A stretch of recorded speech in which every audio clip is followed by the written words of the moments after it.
4, 3, 2, 1. What's up, Jace? How's it going?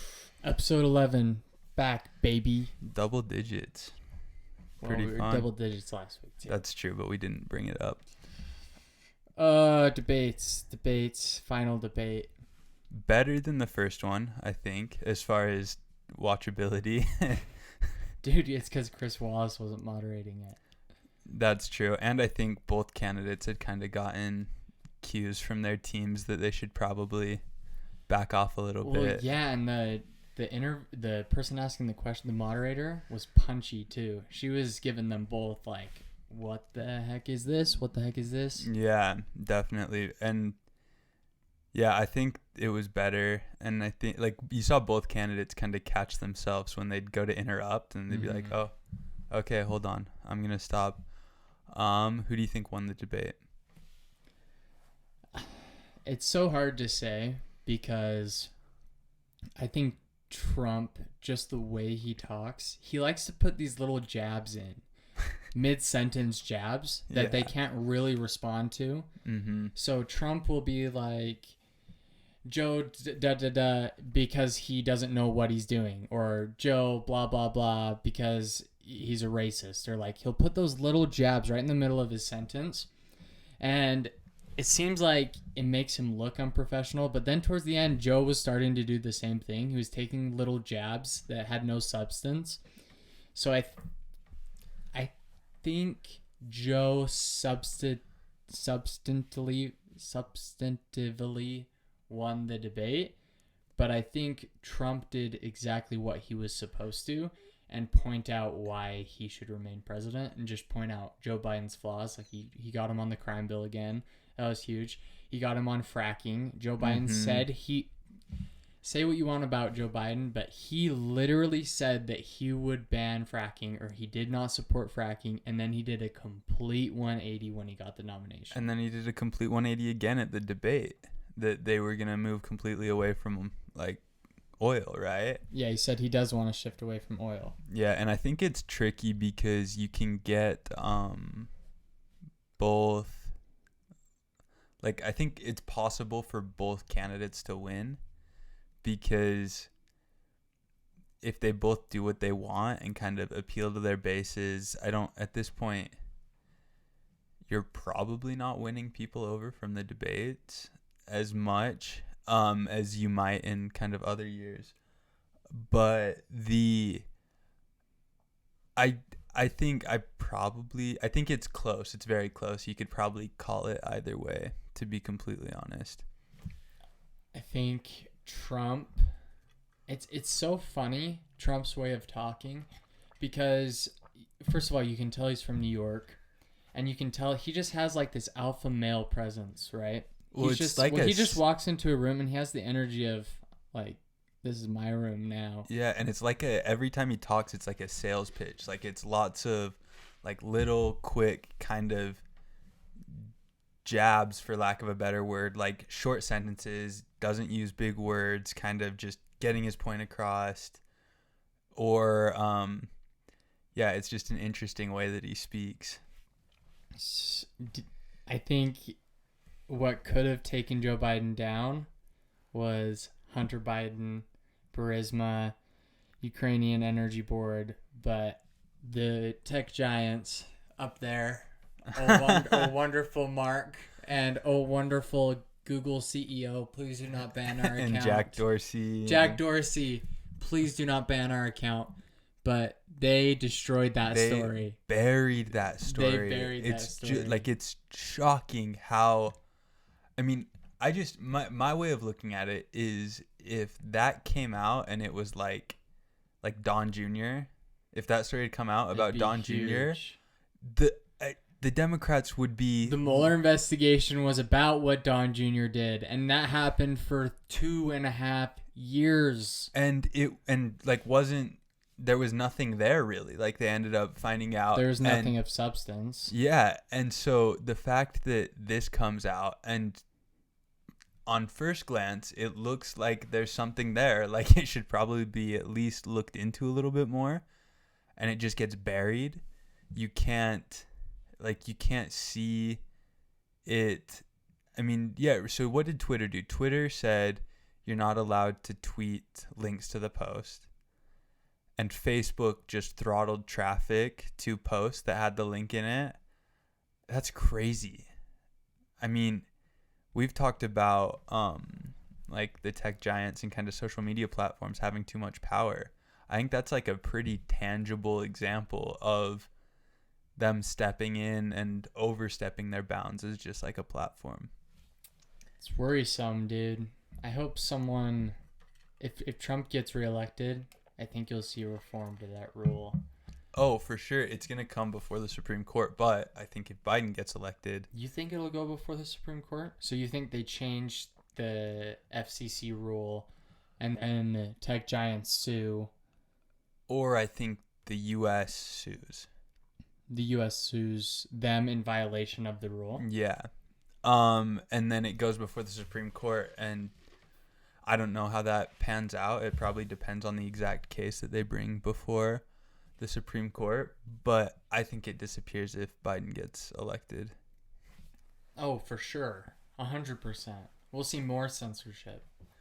Well, and you'll see, and even if you don't see more censorship, you won't get as many people calling it out when it does happen, right? Because the only reason people are calling it out is because the media, because there's kind of the adversarial media to the president right now. So when Joe Biden is completely in line with it, it's going to be all quiet on as far as that stuff goes.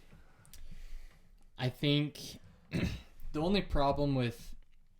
biggest problem, I should say, with Trump right now is the stuff he said about he won't have a peaceful transfer of power after he loses. I know that you think it's all just showmanship and it's all fun and games. He'll just go play golf after he loses. But I don't know. What do you think about that? I just think when I look back and every time he says something, if you take it completely out of context as the quote, it does. I'd have the exact same reaction as you. Is like, what is he doing? This stuff isn't out of context. He literally says, "We'll see what happens. We'll see what happens with mail-in voting." But even on that one, if you look, if at least my interpretation when you're listening to the full thing, I can just as easily see it being about Trump saying, well, let's see, like, if I win, like, who wins, if we even have to worry about that. Like, I think it's very easy to interpret it either way. For us. But think about the millions of Americans who hear Trump say, we'll see what happens with mail-in voting. I'm not saying we will. I'm not saying we won't win, but the system is rigged against me and it's blah, blah, blah, blah, blah. If he loses, even if he doesn't come out and publicly say that he believes everything was rigged against him and it was mail-in voting, his supporters are going to believe that. Yeah, but why aren't we getting like just as up in arms about Hillary Clinton saying that Biden cannot accept the results? I am. No, I understand that, but in general, the general reaction is, oh my gosh, Trump's not going to concede power. He's like, this is going to be a civil war. When, I mean, basically the Democrats have said the exact same thing. So I don't see it being worth Trump's time to like prolong that any longer if he loses. And we'll see. There's a lot of time between the election and like the actual like inauguration. So I think there's a difference. If you're asking whether I think Trump will kind of float the idea that something was off about the election, I think he might do that. But come January 20th, I don't think Trump's like hunkering down in the White House and is going to have to be dragged out by the military. If Biden had I said this the other week, but if Biden had chose a better vice president, I would have no hesitation voting for him. But because he chose such a crappy vice president, now it's like I genuinely don't know who I'm going to vote for, and I don't know if I would just vote third party. Yeah, especially because there's a super real risk that he dies before the vice president is like for both of them, for Trump and more so for Biden. But more so for Biden, I think so. But they don't make it through the next 4 years because Biden's almost 90. or almost 80. We had this discussion. I think he's almost 80. I don't know. He's very old. He's very old. And so there's a real chance that sometime in the next 4 years, Kamala Harris is president. And I just don't like her style of politics, her politics. Yeah, he should have chosen Elizabeth Warren. Or anybody else. Anybody besides Kamala. If he picked Tulsi Gabbard. well, Cory anybody Booker. on that ran against him in the primary as vice president besides Kamala Harris, I would be like, okay. Or Pete Buttigieg. I wouldn't have liked that either. He's unqualified. Yeah, I don't know, but And he's just establishment sellout. but that's most of them. The Not Bernie or Elizabeth Warren. Most of them though. But I just think it was the wrong choice and one that really surprised me. But he made that. It might come back to bite him, dude. I don't know. I think so. I would hope that people would look at that and be like, how could you? I mean, especially after all the things that Kamala Harris said about him during the primary, Right. and then to just complete 180, like, oh, like, not worried about it. Thanks for picking me as vice president. How do you feel? Like, I would hope people would look at that and go, oh man, like, everything she ran on about why she should beat Joe Biden wasn't true because she's completely retracted it. And what does that say about her that she would do that? Look, a lot of the people that voted for Trump that I've talked to or are thinking about voting for Trump say they're going to vote for Trump because of Kamala Harris. So make that what you will. I know that's a small sample size. I've only talked to like 4 people, but a lot of them have real concerns about Kamala Harris. And they all say, like, Joe seems like a stand-up guy. He's very... because he is. Joe is very qualified. He's presidential. He... overqualified, really, because he's been in government for 60 years, but almost 60 years. Well, I guess not that long. But A long time. long time. Yeah. Like 30 years. Kamala Harris is a weird one. I think Joe's switch on fracking and his environmental policy is going to hurt him in the polls, especially in places like Pennsylvania. Well, he needs Pennsylvania. I think that's one of the states If that Trump it's going to wins ride Pennsylvania, he will win the election. on. And fracking is... If maybe not Pennsylvania, maybe Pennsylvania and Arizona. But that's a They'll win big the one, election. right? Like, if Biden's counting on Pennsylvania, like, it's going to be a lot closer if Trump takes it. And fracking's a big issue there. I mean, that's a huge industry that is supporting a ton of Americans in that region, like Pennsylvania specifically, and that region. And so to completely say, hey, sorry, during my presidency, you're going to lose your job for sure because we're getting rid of all fracking, might lose you the vote there. I think, and I'll eat my words if I'm wrong on this, I think people are crazy when they show that polls have Texas and Florida going blue. Texas is not going blue for the next decade. In presidential races, it won't go blue for the next decade, or Senate races. Florida is a red state now. Trump will win there 100%. So Texas, Florida, both going to Trump. Arizona, big toss-up. I don't know who wins there. That's the one that I think it'll come down to, is Arizona or Nevada. Trump wins Pennsylvania, I think. He wins Ohio. He wins Maine. Or I think they have congressional districts. They do it weird in Maine, but I think he wins Maine. What else? Montana, he won't have a problem winning. All those states up and down. I think Biden wins Pennsylvania. He has a path to the presidency immediately. I think if Biden wins Pennsylvania, it'll be a blowout for Biden. I think if Trump wins Pennsylvania, he still has to win Arizona to win. Yeah, it's definitely going to be... I could see it going either way. I lean more towards it being pretty close, like coming down to 1 or 2 key states, rather than an overwhelming victory for either person.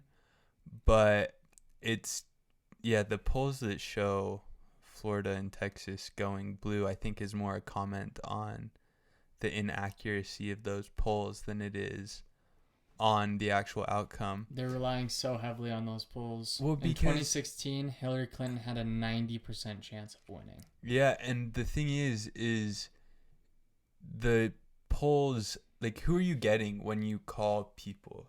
You're not getting Not rural Trump supporters. Yeah, exactly. It's just I don't know how you do a better job, but it's just, I don't think it's super representative of that group. That's probably, and I think they've shown that one of the least kind of represent in polls like that, one of the least represented groups is kind of rural Republican voters. And so that's where you get a little bit of the kind of toss up where it seems like it's going to go one way and ends up going the other. So, do the Dems take back the Senate? What do you think? I don't think so. Mainly because there's not a ton of super weak seats coming up. There's quite a few. Enough to flip.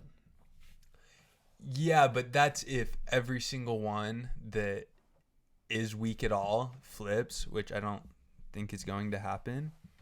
But for the most part, I don't think it happens this time. I think there's a chance it happens in the next go around, but I don't think that it happens this time. It'll be interesting to see if the Dems back the court. I still think that's going to be so interesting.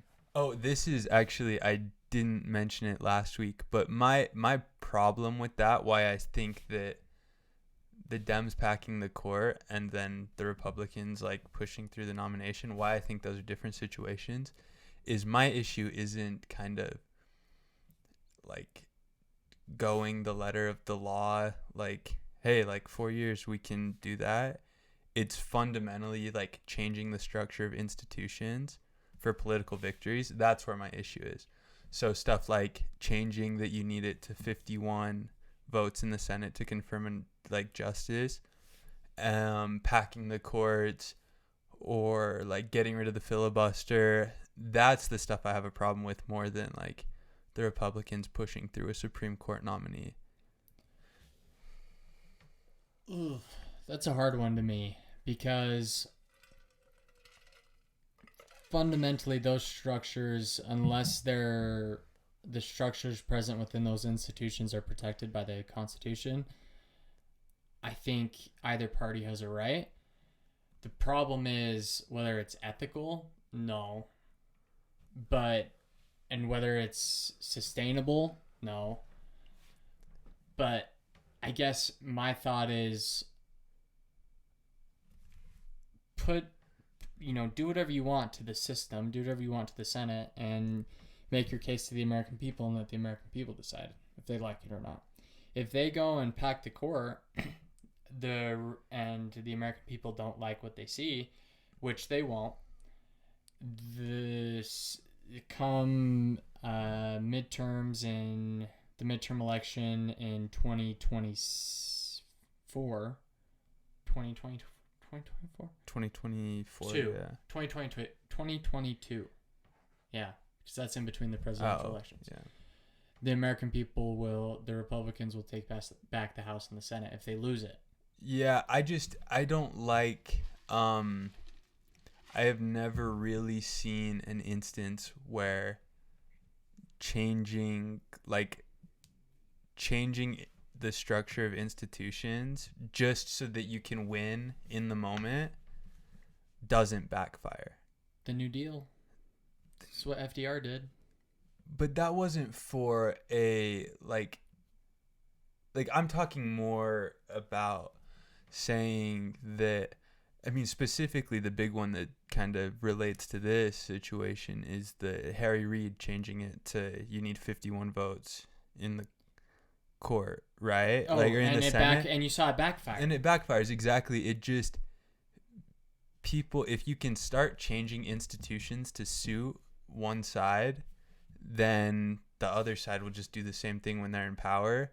And I think it's just, it creates... Right, but that's politics. That's what politics is. But Yeah, but I think that's a bad thing, and I think that there's a difference between like little cheap moves like pushing through a nomination and like fundamentally changing institutions to, not unfairly is the wrong word, but just create an advantage where there wasn't one before, which is what packing the courts would do, which is what getting rid of the filibuster would do. Well, there's an advantage for the Republicans right now, right? But they're not changing they're not changing the structure of institutions for that, right? You see what I'm saying? This will be this next Supreme Court justice will be the closest ever to an election. And I know that's not changing an institution, but that's still something to consider. When the Democrats seek vengeance, that's going to be their biggest talking point. But if the Democrats went and Joe Biden gets elected and one of the justices died a day before the election, and they push through a Supreme Court nomination, I'd say, okay, like, I don't love it. Like, I don't like what the Republicans are doing right now, but you have every right to, and you're not changing the structure of kind of processes that we have now just to create. So do you think it should be illegal? To put a Supreme Court justice through? No, to change the structure. Do you think there should be some other barrier to changing the structure? I think we should have the opportunity to change those structures when we need to. But I think there's a difference between there being a fundamental problem with the structures, that should be changed, and them going, okay, like we're mad that we didn't get, or that they pushed through a Supreme Court justice and we don't have a majority. So you know what? We're just going to change it so we can appoint 6 more. I think in the day we live now, that's going to be the political process from here on out. And it's just a bad precedent to set, because eventually we'll have 5,000 justices on the Supreme Court as everyone pushes through more. Yeah. That worries me. I almost think that if they were to just keep adding them, someone would sue and the Supreme Court would finally say, no, there's a limit. But I don't know, because that would be really making the law. But you just can't, like, I just don't think you should start the arms race. I think we're in a moment in time where we could avoid the arms race that is about to happen. There's still the potential to kind of avert that. But if the Democrats pack the courts, if Joe Biden gets elected and they take the Senate, if they start packing the courts, you've tipped the first domino. And I think the only the most likely ending is just an extremely bloated Supreme Court, where every time one party controls the presidency and the Senate, they add until they have a majority. Yeah, I mean, believe it or not, the quickest way to change it would be a constitutional amendment, because I don't see the Senate, or I don't see Congress passing a law that sets a limit. Maybe they will. I don't know. I just don't know how that works. I don't know. I think they should. I think they should pass a law that sets a limit on how many justices can be on the court. But I just think, as intelligent as politicians should be, and you can argue about whether they actually are. Lack of intelligence. Yeah, you should be able to see that there's no good outcome. Like, long term, there's no good outcome to packing the courts. There's no good outcome for anything of what they're doing, really. Look at the poll ratings of Americans' approval of Congress. They're abysmal. Almost as low as they've ever been, I think. Yeah, it's so bad. It's worse than car salesmen, tow truck drivers. It's worse than all of those jobs. Yeah, and it's just every decision just seems so short-sighted. I mean, even if you go back to we were talking earlier about kind of the Democratic primary and kind of the decisions that they made to, like, Kamala Harris attacking Joe Biden on things that may or may not have been true, or just trying to tear him down. And then it's like, that seems short-sighted to then come and turn around and be completely supportive. It just seems short-sighted, I guess, is the best way to put it. I think there should be more representatives in Congress. Like thousands. Have you seen how many there are in Britain? Britain has more representatives than we do in the United States. Do you know how many people live in the United States? 350 million. Yeah. Yeah, I could see that. What do you think, the just smaller districts? Yeah, So way smaller districts. Like one representative per 100,000 people. Like that small. Okay. Yeah. And that's something you could change for sure. And there's definitely like pros and cons. Have to build a bigger Capitol building. A way bigger Capitol building. Just a huge, think about that.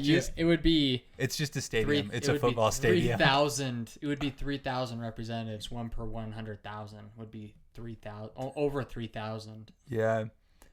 Oh my gosh. Yeah, that would be a lot. But what do you? Yeah, and so that's definitely something that, and I'm not so, how I was saying that I don't think you should change institutions for political gain.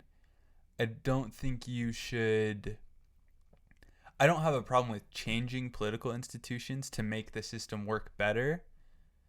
Where my problem is when you do it for a cheap advantage, like a cheap short-term advantage. Sure. Yeah. What do you... I can't remember if we've talked about this before. We may have, but what do you think about the Electoral College? I think it's I think it could be changed and made better, like pretty much any process or institution.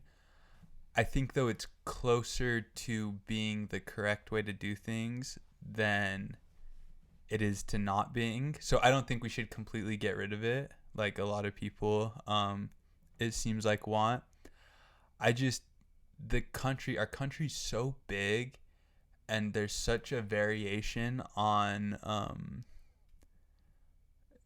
like how people's lives are so different in different parts of the country that getting rid of the Electoral College, how people wouldn't be represented at all. And right now there's a problem that like in places like California or like in California, the way it breaks down, like your vote counts less than somebody in Wyoming. But I think it's difficult to, if you got rid of the Electoral College, there's the chance that people in Wyoming aren't represented at all. They don't have any, they don't have any say in the election, or that they don't really. Well, they'll have as much of a say as anyone else. But their state won't be as represented. Yeah, but with the Electoral College, you get, I don't know. I just think it's a better way to represent diverse interests than complete popular vote. It's interesting because we're like the only Western country that has a system like this. It's not first past the post. I mean, Britain has, what's it called? There's first past the post, and then what's the other electoral system? It's like party elections. Like representative, right? Or yeah. like they have first past the post, but it's like 3 different parties can run. Well, there's it's proportional. Right. That's proportional representation. The Electoral College, as much as I've tried to find benefits with it, I feel like there's not a lot, other than the biggest issue I would have is that Middle America, states like Wyoming, North Dakota, South Dakota, Montana, Utah even, presidents don't care about the needs of those people, so they only campaign in New York, California, Florida, Texas, Pennsylvania, wherever the biggest population is. And they sort of do that now. That's the biggest problem I have with the Electoral College, is because it was designed so that presidents would need to win votes in all of the states, not just in California, Texas, Florida, and New York. So I don't see a lot of benefits. Like, the Electoral College isn't functioning how it's supposed to, right? How the founders had imagined it would function. Instead, it's functioning as the exact opposite of what they wanted, where presidential candidates are campaigning in 5 big states, which is the exact same thing they would do in a popular vote. And that's why it's hard for me to say keep the Electoral College, because it's not functioning how it's supposed to. I do think, though, that even though I do agree that it's a problem that there's 5 swing states, 6 swing states that they campaign in, I think the interests of those swing states are more diverse than just campaigning in big cities. Like, the needs of people in, like, Manhattan and the needs of people in LA are a lot more similar than the needs of people in Manhattan and the needs of people in, like, Ohio, right? What about the needs of people in Texas and the needs of people in California? But I think the difference between, like, 2 cities, like 2 major cities, is a lot, they're very similar, right? They'll largely want the same policies. So why would you be incentivized to do anything for people in, like, rural Arkansas when... That's what I'm saying. I don't think they're incentivized to do anything for people in rural Arkansas. Unless you're saying that people in rural Arkansas have the same interests as people in Ohio.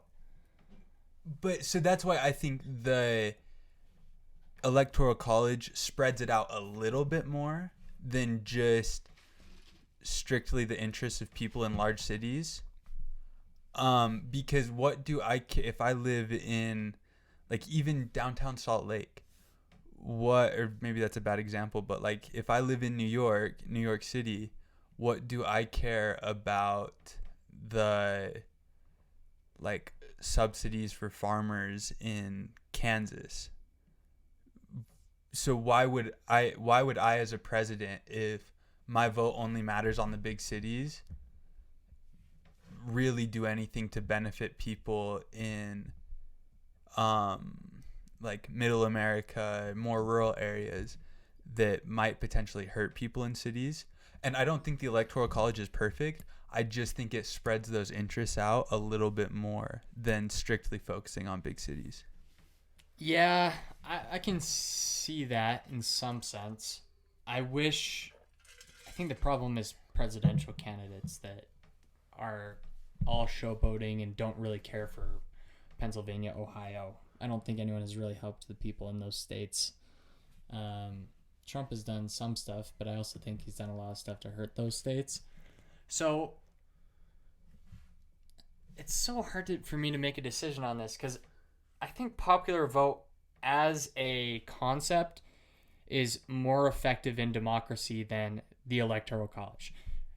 Popular vote is more democratic than the Electoral College. That being said, the founding fathers did not have democracy at the forefront of their They were system. never trying to make it a pure democracy. Right. If they were trying to make it a pure democracy, they would have. Yeah. And there's a reason the country has gone through a civil war, and we've had presidents assassinated and all sorts of crazy stuff, and we're still standing, and we still have strong institutions and overall decent faith in those institutions. So it's like, do I trust the founding fathers' vision of the republic, or do I sway more towards democracy? I lean towards a popular vote only because I think it is unfair that even if those people in those big cities don't care about middle America, they have the right not to care. It's their choice. And their vote should count just as much as those people's vote. And whether the presidential candidate wants to campaign in those places is his choice. I think he should. But then it comes back to, like, the root of all of it, which is, if we were to switch to a popular vote, You'd have 300 million people living in cities because that's the only way that they could have any policies go their way. Right. You would have, I mean, they would only campaign in big cities for sure. See, I can't make a decision on it. I don't know. Yeah, I mean, it's brutal. And by no means am I saying that the Electoral College is perfect. There should be no changes to it ever. Like, it's totally fine the way it is. My argument is just that I think I would rather have an imperfect Electoral College than just a straight popular vote. And I would much rather have an Electoral College that had a lot of changes made to it to make it better and more representative and make things maybe, I don't know, maybe like you'd have to make fundamental changes to our constitution, to the structure of our government, maybe like another house of Congress that another house of Congress that is counted a different way. I don't know how you do that.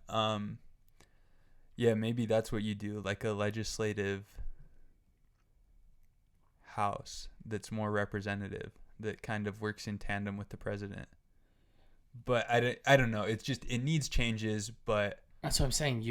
We need more representatives. First and foremost, that's how you could counteract a popular vote. But that doesn't change. That doesn't change the legislative branch, or Congress is the legislative branch. The executive branch. Executive branch. That's what I meant to say. So that's what like.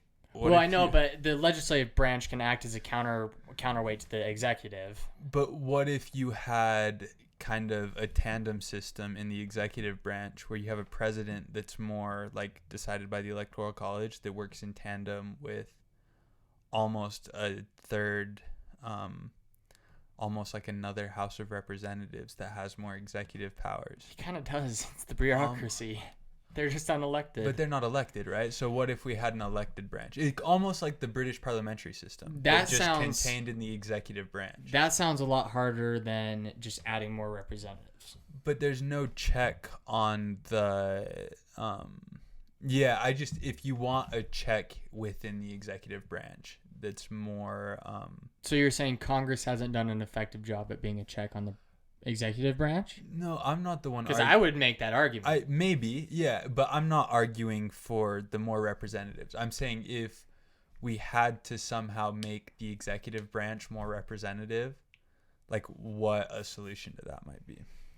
And my answer would be, you don't. You just make Congress more representative. I think. I mean, think about it. If we were to switch to a popular vote, we could switch to a system where 100. We're gonna get assassinated for this talk, but we could switch to one representative per 100,000 people.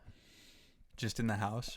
Just in the House. I think Do you keep the Senate? You keep the Senate because if we switch to a popular vote, the Senate's going to be the check on the Senate, and the more representatives is going to be the check on the popular vote, right? Because the Senate and the House of Representatives ideally will be a check on the executive. The executive will be decided by popular vote, and then these will be decided by the different localities. So more representatives, keep the Senate the same. I think that's the easiest way to check on the executive. That's the easiest way for the executive to start campaigning in those more rural places. Does anyone have a problem though with the distribution in the House of Representatives? What do you mean? Like, I haven't heard anyone asking for like a more representative House of Representatives. I know, I am. So I guess I was looking for a solution outside of the legislative branch.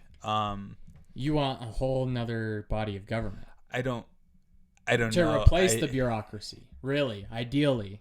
Something like in Britain where you have the Minister of Justice, the Minister of Education, and those guys are elected. So you're saying an elected bureaucracy. Yeah, I wouldn't hate that. That would get rid of the deep state. Because now they could be getting held assassinated. Yeah. I mean, we've talked about how much we dislike kind of the bureaucracy and unelected officials. So maybe I think you'd have to expand the president's power a little bit if you had a elected bureaucracy that was in opposition to him, or him or her. But I don't know what you. That's, and obviously we're just kind of spitballing here, like throwing out ideas that would be pretty crazy to It'd be cool. fundamentally change the government, but I think it might be a way to make the executive more representative than, so that almost, I mean, that's why we have two different systems in the legislative branch. That's why we have the Senate and the House. If you ask the big states would say, okay, let's just have the House. And the little states would say, let's just have the Senate. So then what if you did something similar in the executive branch? A second great compromise. It would take a it never happened. amendment. It would take like fundamentally restructuring the Constitution. It'd be the biggest, crazy. The biggest change to American politics since the start of the country. You want to know what's crazy? That now, because of the decisions the Supreme Court have made, it would really probably take a constitutional amendment to rid the election fraud of big governments contributing, or super PACs contributing millions of dollars to. Oh yeah, it would take a constitutional Citizens amendment. United is a nightmare. That case fundamentally changed elections. Yeah. Do you think the Supreme Court should be more consolidated in power, or should be more powerful than it is? I think that it is about right, honestly, because I don't know. I think they have a lot of power when they have opportunities when they have opportunities to exercise their power. But then I think the check is that it's kind of up to the executive and legislative branches to decide when they use their power, right? Like if the legislative branch, if Congress doesn't pass a law, it never gets to the Supreme Court, or if they pass a law that they know won't get to the Supreme Court, it never gets to the Supreme Court. So that's kind of how I think they're held in check a little bit. And so I don't know, I would say they're about right. What do you think? It's such a hard question because the Supreme Court has historically been pretty good at delivering justice or administering justice, whether that means upholding or getting rid of a certain law, a statute. Do I think the Supreme Court should make law? Probably not. Do I think their interpretations of the Constitution have so far been fairly good? Yes. Roe v. Wade, I think that was the right decision. I mean, there's a ton of big cases. Obamacare, I think that was the right decision. I guess the problem I could see with the Supreme Court is if they were to fundamentally change, look at Citizens United. That case was, first of all, I don't think the Supreme Court had a right to, I don't think they should have made a decision in that case, first of all. And if they were going to, I think they should have said that there should be a cap on all money going to any political candidate. They said that businesses can donate really unlimited amounts of money they want, and it's considered speech, which means it's protected. Yeah, so part of the problem... I mean, essentially what they decided was money equals speech. Right? Yeah, so part of the problem with the Supreme Court, right, is they can only rule on what's in front of them. So they can't make a decision. So that's back to your point where you don't want the Supreme Court making law, making laws. That's that's Congress's job. If the case before them says, can companies donate money or can they not donate money? They don't have the right to go in and say and write the law that companies can only donate this money. I think they could. I think 100% they could but say. You just said there will be maybe not that you just specific. Said you don't want maybe a not writing that law. Specific, right? Maybe not that specific, but I certainly think the Supreme Court should be conservative in their lawmaking. But if Congress though could write a law that says, okay, like super PACs can only donate $1 million or whatever, some arbitrary number. And then if that gets brought in front of the Supreme Court, I guess that's what I meant. The Supreme Court can't make a ruling that says they can don't. Wait, yeah, they can. no, they can't. They can't. They can't. They can do something similar. I don't think they can. They can only rule on what's in front of them, and I think that's the check on the Supreme Court is they can't write laws. That's Congress's job. I mean, they find balance. I mean, courts find balances within a case all the time. They find a middle ground of balance. I mean, that happens all the time. Sure, they rule one way or the other, but I mean, their briefs have the briefs they write on cases, and their dissents or their affirmatives have lawmaking effect. I mean, a decision has lawmaking effect. But they're not actual laws. They only get to rule on the laws. So that's why I think for sure I think no, you're right. So I'm not disagreeing with you. I'm saying like the instance you gave just now, they would have to decide whether or not that is legal, right? Whether that law passed by Congress is legal. I think that I'm trying to phrase out what I'm trying to say. I think the Supreme Court, yeah, I don't know. I don't want them writing law, but at the same time, historically, their decisions have written law, have become law. Look at gay marriage. Look at Roe v. Wade. Look at the ACA. I mean, they in the ACA's case, they didn't make law, but they upheld law. So, but Roe v. Wade and gay marriage, they made law there. There was non-existent law, and they made law. No, because they said women have a right to an abortion. But that was the existing law. They were ruling on the already No, they were ruling on whether a state could restrict a woman's right to get an abortion. And they said no, you can't. That's against the law. Right. That's illegal. That decision became law that women have a constitutional right to get an abortion. But that law came from Congress. No, it didn't. The Supreme Court can't write laws. Roe v. Wade, that decision gave women the right to an abortion. The Supreme Court... That decision single-handedly gave women the right to an abortion. But in the case. The Supreme Court can't write laws.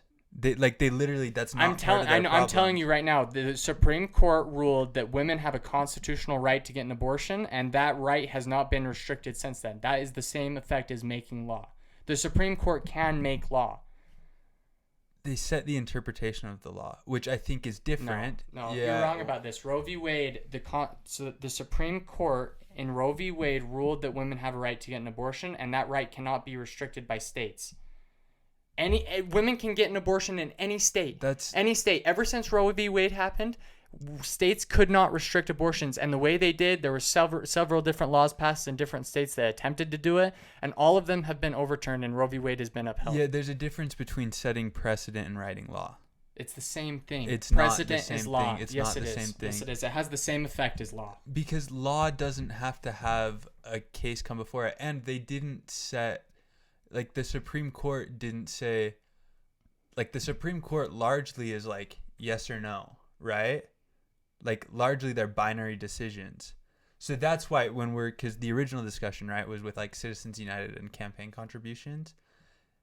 The Supreme Court can kind of only say, yes, companies can contribute, no, companies can't contribute. They can't go unprompted and set a limit. That's Congress's job to write a law, and then the Supreme Court can rule, is that law constitutional or not? So that's the Supreme Court's job, is to rule whether something is constitutional or not. Right. Because that's even with Roe v. Wade, is states set a restriction on abortions, right? And then they got sued. And then the Supreme Court said, is that law constitutional or not? No, not constitutional. So you can't set restrictions because a restriction is unconstitutional. Their rulings and the precedent from their rulings have the same effect as law. The same effect. But in a different way. They don't get to write a specific law that says something. They can only rule on whether something is Violates the constitutional. Constitution. Yeah, Correct. exactly. And if they rule that a certain law violates the Constitution, that can have the same effect in law that an actual law passed by Congress does. But just like, let's take gay marriage, for example. Gay marriage, there has been no federal law that says two gay men can get married. There's been no federal law passed. In fact, our Congress law, the laws passed in Congress have been ruled unconstitutional. The Faith in Marriage Act or whatever it was called, unconstitutional. This, someone sued, went all the way up to the Supreme Court. The Supreme Court said gay people can get married. But that has the same effect as law. There is no law. There is no federal or state law that says gay people can get married. There may be in California, there may be state law, but let's take Texas, for example. There's no state law or federal law that says two gay men can get married. The Supreme Court set a law that two gay men can get married. The states and Congress had to form and become subordinate to that law, to that precedent. If Congress were to pass a law today that said two gay men cannot get married, the Supreme Court would just strike it down again because they've already set that precedent and it has the same effect as law. Yeah, so my point isn't that, like, the difference between precedent and law. It's that the Supreme Court doesn't get a spectrum to kind of set their mark along. They kind of have to decide at the two extremes of whether a law is constitutional or a law is unconstitutional. Whereas Congress, on the other hand, has the ability to say, okay, like, here's the two extremes on the issue. Here's the law right here. Well, I think that's tough to say because the Supreme Court doesn't only rule on whether something is constitutional or unconstitutional. I mean, if there is a state case, let's say a truck driver sues through the federal court system. He sues his business, and it goes all the way up to the Supreme Court. They don't just look at the Constitution. They look at existing federal law. They look at existing state law, and they make a decision based on that statute or this, and the interpretation of that statute or this statute. They don't just look at the Constitution and say, well, it doesn't say anything about truck drivers here. But, oh, look, here's a statute, a federal statute that says blank, blank, and blank will be protected by this statute. That's what they can interpret, and that's where they can find middle ground between a certain statute and a decision. But and the original conversation was about Citizens United. So let's, going back to that, if the Citizens United case had been, hey, like, we want to donate because the question, part of the check on the Supreme Court is that they can really only rule on what's brought before them. So if the question before them is, can companies donate or can companies not donate? It's not the Supreme Court's job to say yes, but it's the Supreme Court's job to say yes or no. I feel they have the constitutional power to say yes, but, and I think it happens all the time. I don't think so. Their job isn't to write law. It's to That's the question. Interpret law. That's the question, because the Supreme Court can write law. Although they can't write a specific statute that has the exact same effects as something passed in Congress, the decisions they make, if they were to come to an agreement that said a certain this happened in the ACA. I mean, this could have happened in the ACA. They were debating a specific statutory requirement in the ACA and whether that statutory requirement was constitutional. They could have removed that statutory requirement and that law still would have been in place. They can pick and choose pieces of law and decide whether that piece of law is constitutional or whether that piece of law violates other statutes and whether another piece of law doesn't. Yeah, but the question isn't, so say the ACA is you can get benefits from Obamacare when you're like 60. It's not the Supreme Court's job to go, we think 65 is probably the right number. Sure, I agree. Yeah, so that's my case with Citizens United, is it's not their job to say. I guess with Citizens United, I was giving that more of an example of picking a number. They can choose specific statutory requirements, and they can find middle ground between two cases, or they can decide. I think you're right. I think it happens more often where they rule one way or the other. but the decisions made by the Supreme Court, I think largely they'll largely decide one way or the other, but I think there are some instances where a decision by a Supreme Court, I'll give you one example. This will get sued to the Supreme Court, I think, within the next 5 years.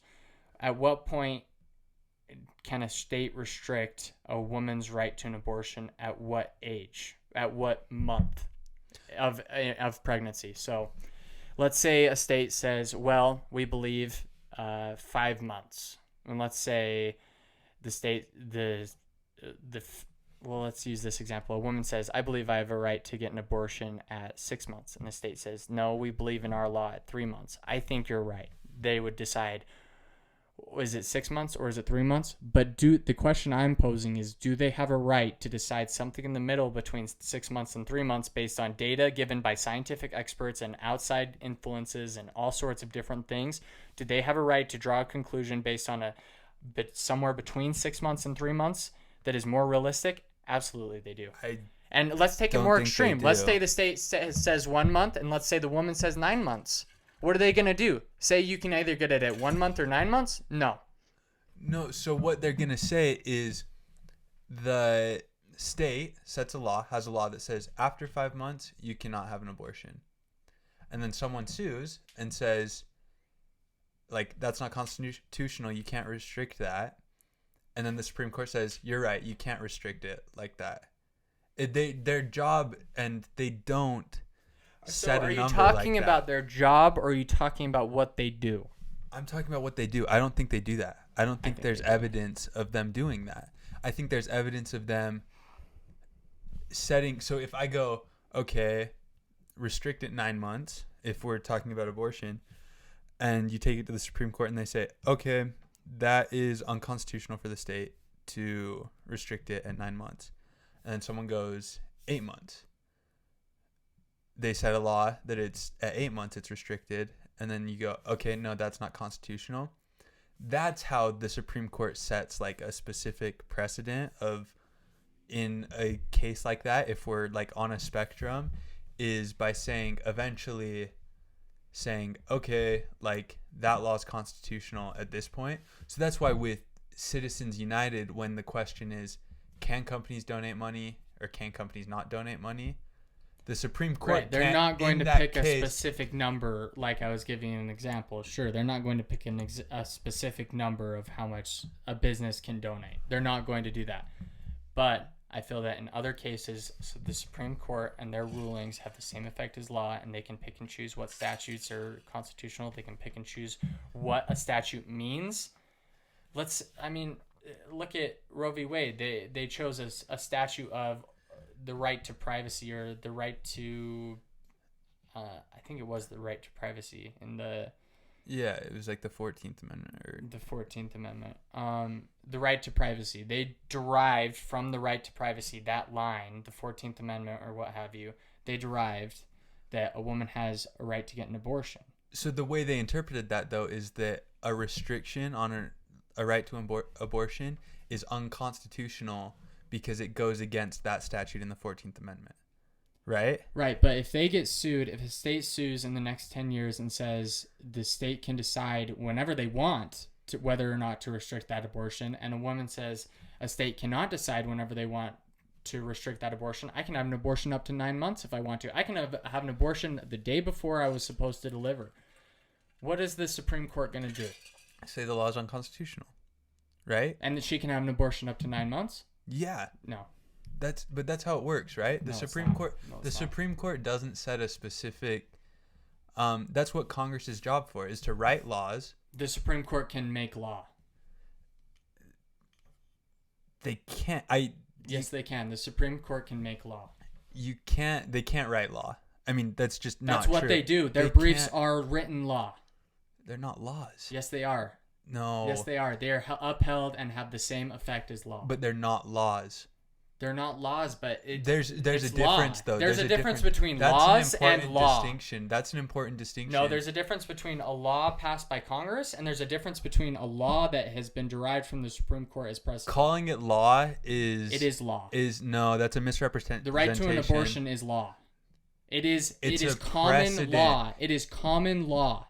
It's a precedent. No, it's law. That, it has the same effect as law. Because what it is a restriction on abortions is unconstitutional based on an interpretation of the 14th Amendment by the Supreme Court. And that becomes law. That decision becomes common law and state and federal law. Then that decision is common law. If it was we have law, a common law system, and those court decisions go into an accumulation of other court decisions and other precedents, and we have a common law derived legal system, and those decisions have the same effect as law. It's just like how they have it in Britain. It's the exact same thing. We have two common law systems, and every court decision and every legal brief and all this other laws passed by Congress have the same effect because we have a common law derived system.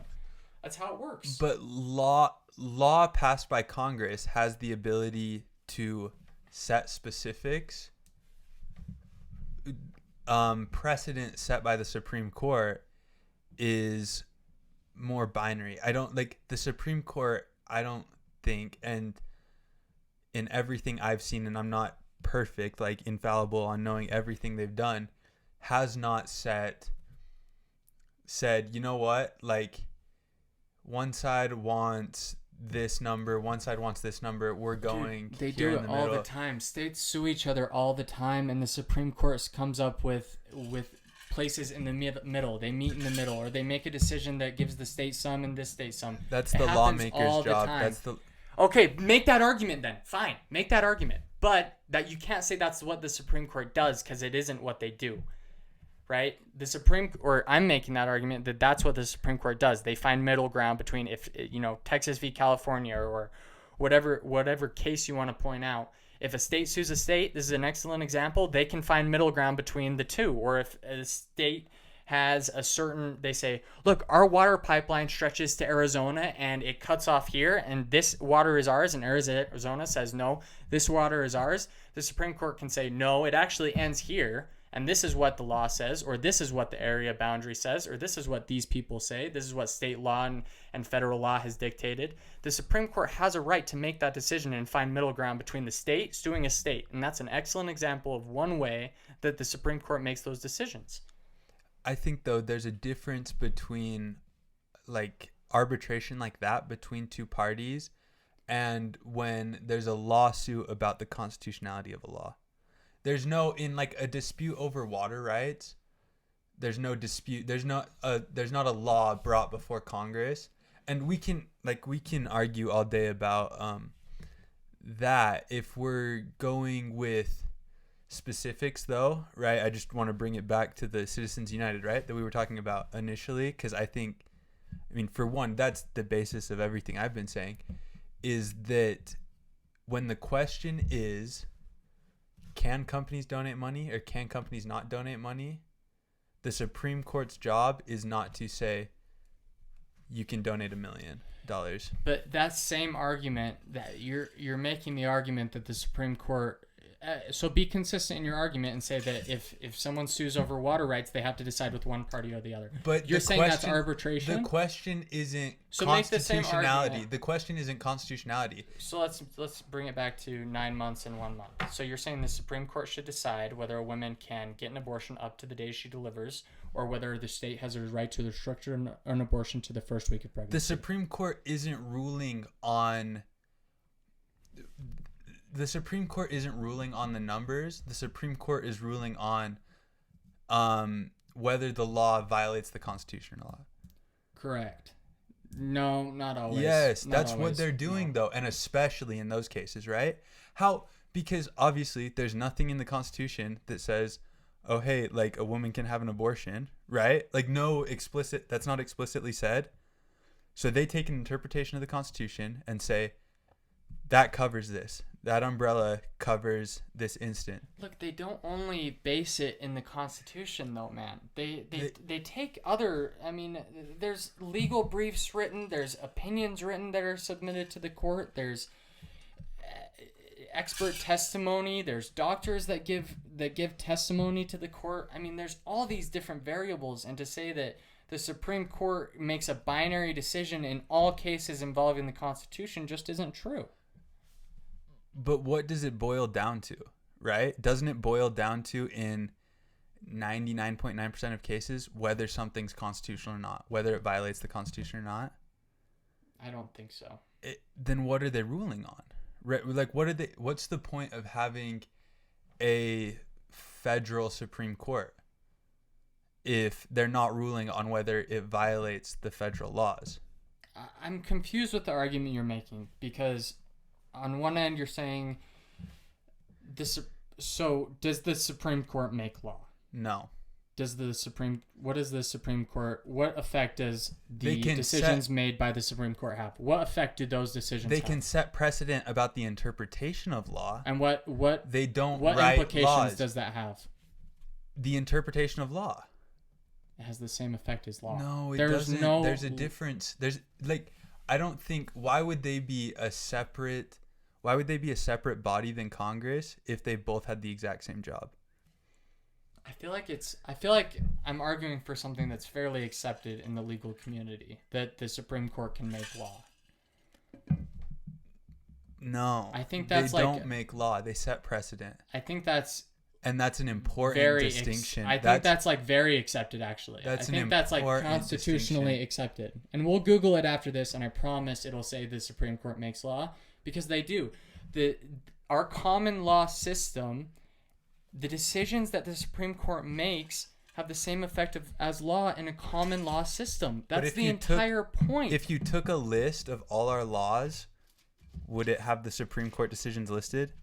No, but it has the same effect as law. But there's a difference. That's what common law is. There's a difference. That's what common law is. It's an important distinction. No, it's not. 100%. Because they make law. That's like saying an executive order is different than a law. Of course it's different than a law.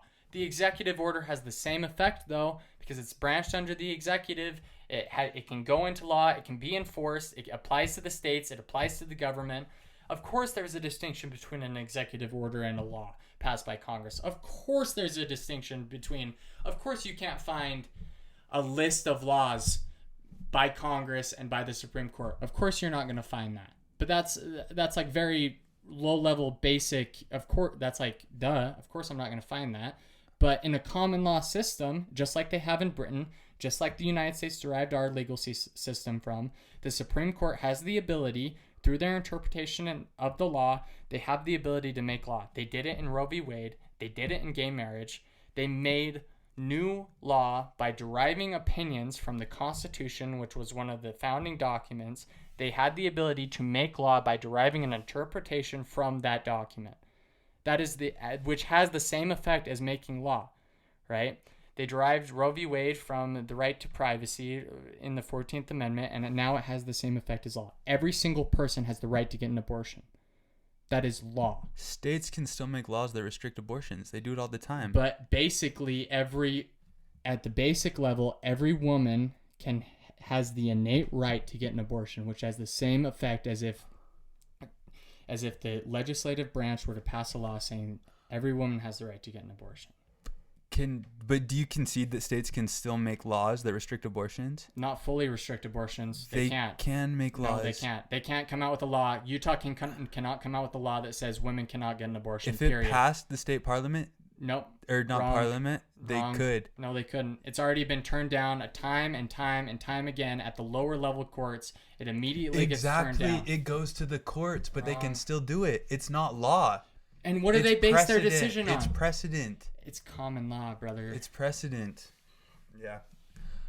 I don't know. Okay, you think wrap that up? How long has it been? Good. I don't even know. Yeah.